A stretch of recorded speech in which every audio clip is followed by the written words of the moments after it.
Afternoon, friends. I'm John Hart, and I'm sitting out here on the porch tonight, the lantern throwing a warm glow across the old boards, and have I got a story for you. One older than the ridges themselves, a story about haints and the blue paint folks use to keep them away. Now, if you grew up anywhere near the Appalachians or the Georgia coast, you've heard that word whispered. Haint. Not ghost, not spirit, something in between. Restless, unfinished, and wandering where it shouldn't. Now let me tell you how the old folks understood it. A haint ain't your regular ghost. Well, they're just memories with a little breath left in them. But a haint, that's a spirit that didn't finish its business, didn't find its rest, and didn't stay where it belonged. Some say haints slip through cracks in the night. Some say they ride your back, drain your strength, whisper in your ear. Others say they just wander, watching, waiting, looking for something they lost. My grandma used to say, "A haint is a spirit that forgot how to die."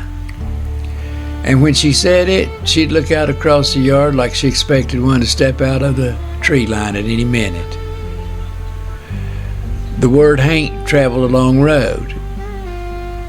It came from, and I don't know how you pronounce these people's name here, the Gullah Geechee people along the Georgia and South Carolina coast.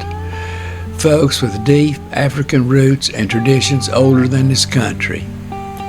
They believed haints were dangerous spirits, restless and hungry.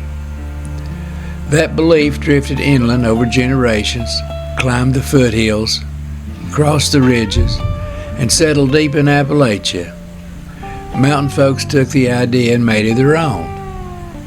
And that's where the paint comes in.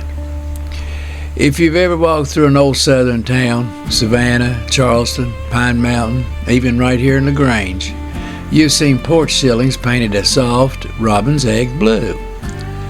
That ain't just decorating, that's haint blue. Folks painted their porches that color for two reasons. One, haints can't cross water. That's the low country belief. Blue looks like water, so a haint sees it, gets confused, and won't step inside. And number two, the blue looks like the sky. Now, mountain folks said haints would look up, think the porch was open air, and drift on by. Either way, the message was clear. Whatever walks at night, it ain't welcome here. My granddaddy used to say you could tell how old a house was by how faded its Haint Blue Porch ceiling had become. The older the paint, the stronger the stories.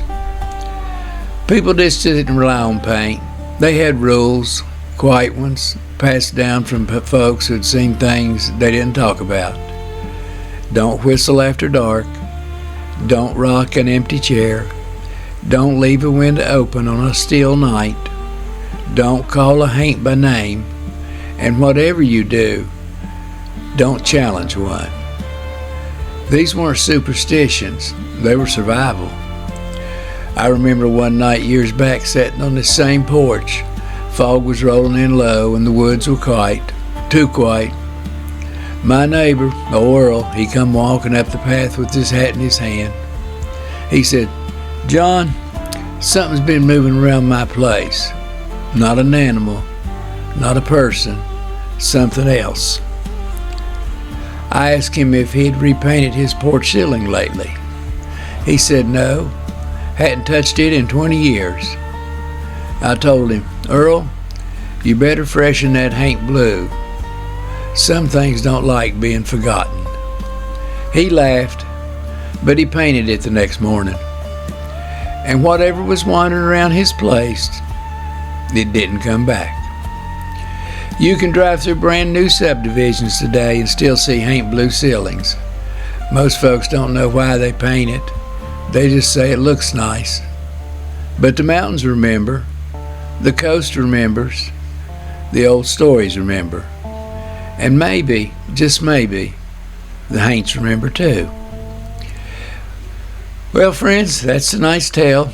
A little folklore, a little history, and a whole lot of truth from the ridges and the coast. Thank you for joining me this evening. Take care of yourself, take care of each other, and remember, the mountains keep their secrets, but they never forget. If you enjoy these podcasts, please share, like, and subscribe. For information on and sales of my books, go to johnhartarthur.com. God bless you, and I'll see you on the next ridge.